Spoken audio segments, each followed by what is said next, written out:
Vamos falar um pouco de muro divisório? Você já se perguntou assim, qual seria a estrutura apropriada para você executar um muro divisório? Ele realmente precisa de estrutura?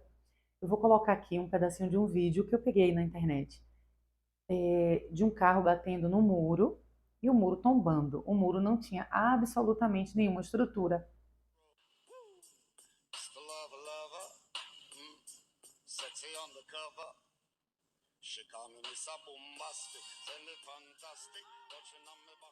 Como você pôde observar, não havia viga, não havia pilar, logo você percebe que ele fica extremamente fragilizado. Então, um muro, por mais que ele seja de vedação, ele precisa de alguma estrutura. Você pode não ter grandes pilares, mas você precisa de algum pilar. Então, o que é que você tem que levar em consideração quando você está executando um muro de vedação? Se o seu vizinho está mais alto ou se ele está mais baixo. Porque se ele estiver mais alto, você vai precisar conter um pouco de terra. Se ele estiver mais baixo, ele pode arrastar a fundação embaixo do seu muro, fazendo com que o seu muro tombe sobre ele. São considerações que você tem que pensar, né? E se existe um risco de choque, mas ninguém faz um muro para alguém bater o carro, mas ok. Mas você tem que pensar nas situações que podem ocorrer, né? Se ele vai, por exemplo, sustentar um portão muito pesado, se ele vai sustentar um portão muito pesado, o pilar que vai estar estruturando o entorno desse portão, ele tem que ser o suficiente para suportar o carregamento, que é o peso daquele portão. Precisa de pilar e viga? Precisa de pilar e viga. O que que acontece? Um muro, pelo menos aqui na nossa região, quando ele tem a partir de 2 metros de altura, ele precisa, inclusive, de apresentação de alvará. Se é um muro divisório com até 2 metros de altura, aqui na nossa região, não precisa apresentação de alvará. Mas seja com 1, 2, 3 metros, um muro precisa. Por quê? Porque o bloco por si só, ele não vai ser o suficiente para dar estabilidade. Da mesma forma que você tem um muro divisório embaixo, você também tem as platibandas, que eu vou mostrar uma imagem do que é uma platibanda.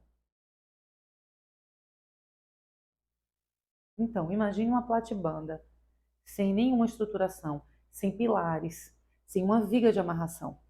O que, que poderia acontecer? Na hora que alguém encostasse nessa mureta que fica nas coberturas, aquilo ia cair. Por quê? Porque o bloco não é o suficiente. O bloco ele é até determinada distância, mas ele tem que estar amarrado por alguma coisa, né? No caso, ele tem que estar amarrado pelos pilares. O que as pessoas costumam fazer hoje? Costumam usar o bloco de cimento, né? Ou o bloco calha para fazer a amarração na parte superior do bloco, porque dessa forma elas estão gastando menos armadura. Porque olha só, não é uma estrutura calculada, tá? Não é uma estrutura calculada, é um muro de vedação. Você precisa de pilares e vigas somente para fazer a amarração. E vocês já viram vários casos de muros que tombaram sobre a casa do vizinho, né? E sempre fica aquela discussão de quem é a culpa, de quem é a culpa. A gente tem até um vídeo nos nossos canais a respeito desse assunto. Mas a questão é, o que que você pode fazer para não ficar numa situação dessa?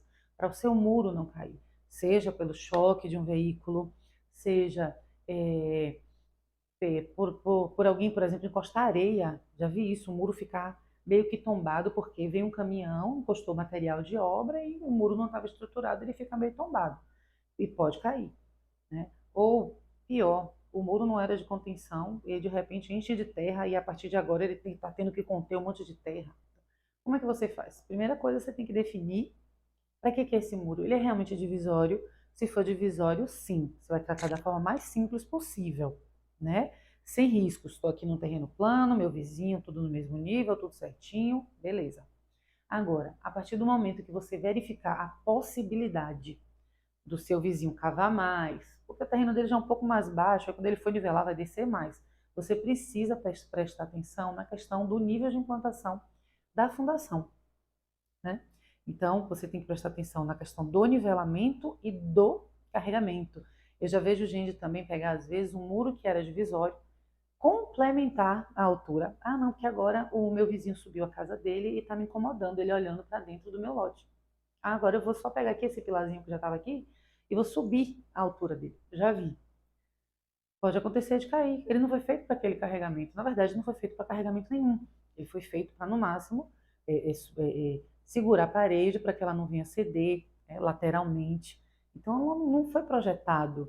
Então, como é que um muro de 2 metros, de repente, agora ele tem 4 metros de altura para impedir o vizinho de olhar? Ou pior, pessoas que pegam um muro divisório e a partir de agora aquele pilar passa a ser o pilar da casa, porque ele resolve bater uma laje se apoiando no muro divisório. Tudo isso tem que ser calculado.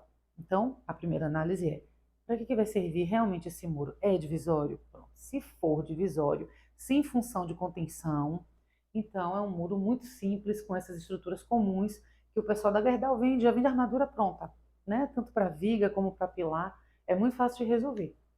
Eu espero ter ajudado. Qualquer dúvida, você entra em contato.